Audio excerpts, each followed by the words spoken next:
Good morning friends, welcome to Alison solar channel. आज आम आनीचु d.light solar torch light. d.light solar torch light यही torch light रे आपण तीन गोटी लाइट फंक्शन पाइबे, जो थी कि आपण तीन सुविधा माध्यम टॉर्च को व्यवहार करें।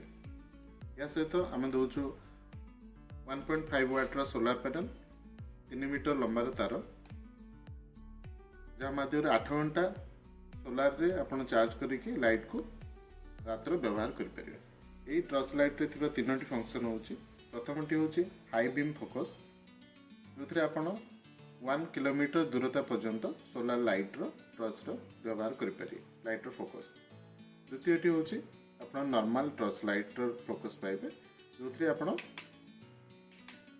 8 घंटार बैकअप पाइबे। तृतीयटी होची आपण नॉर्मल लाइट, जो थी आप घरे व्यवहार करें, लिविंग रूम में व्यवहार करें या आप किचन में व्यवहार करें। यार बैकअप आप साधारणतः 8 घंटार बैकअप पाइबे।